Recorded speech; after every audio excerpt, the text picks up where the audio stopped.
Welcome back to Breakfast Television. Look who's here. Rich Hesketh is here, fitness coach extraordinaire, getting us in shape for fall. And really, it's about, so you were talking about prehab work. Yeah.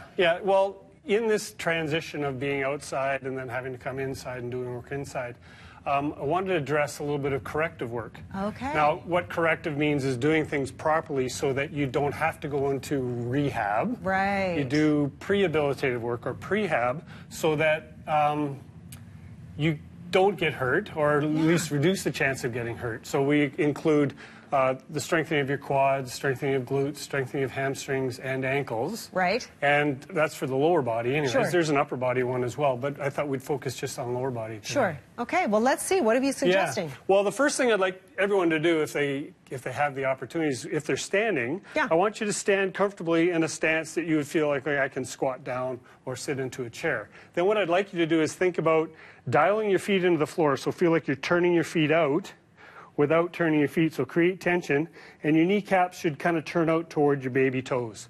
Then out of that position, you squeeze your glutes, pull your belly button back into your spine, and push your shoulder blades down into your back pockets.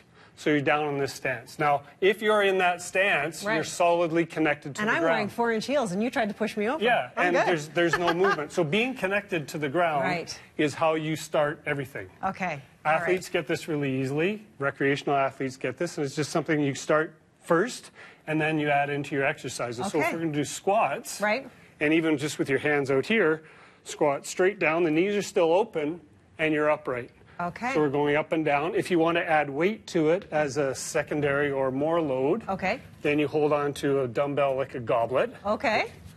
Goblet. Got it. Right? And then squat. Okay?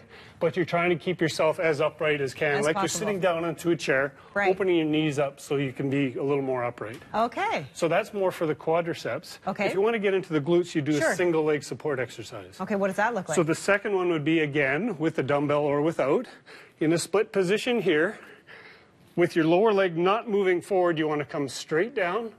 This requires strength and balance, doesn't it? Yes. Straight down and back up. And all of this is exercises that you're doing about 10 repetitions of everything. Okay. You can hold on to 2 dumbbells by your side as well. It's another way to add more load. Okay. So there's that. So that covers the glutes. Now, if you want to go into hamstring, a very simple hamstring exercise, I'm going to move this a little further, is lying down, just having your knees bent in this position, and then drive your hips up in the air like someone's got you by the string by your hip bones and lifting you up and bringing you down.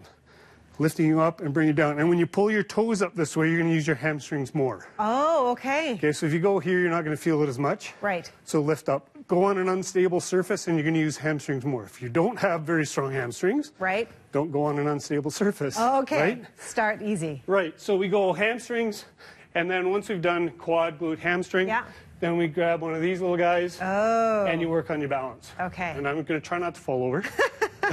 So you find your center of position and set a clock for about 30 seconds. Let me get up on it. And there. So you just try and find this balanced position for about 30 seconds on each leg. And then find this. So you can see how hard your ankle's working to find this position. Now, especially with icy conditions. For sure, just like today. Right? We know that by doing balance training 3 times a week for about 5 or 10 minutes decreases your chance, this is research, decreases your chance of falling by 25%. 25%? That's a quarter of all people. That's significant, right? So if you take a step, if every 3rd step or 4th step you take, you lose your balance, right? You can catch your balance, so you at least stand a better chance of doing it. 25%. That is so necessary here in Calgary. Rich, thank you so much. We're out of time, but that is fantastic. Practicing the balance to make sure you don't fall out there. And do your prehab. And do the first prehab. so that you're prepared for all the stuff you're going to do in the winter. All right. Rich, thank you so much for being here. Great tips as always. We're going to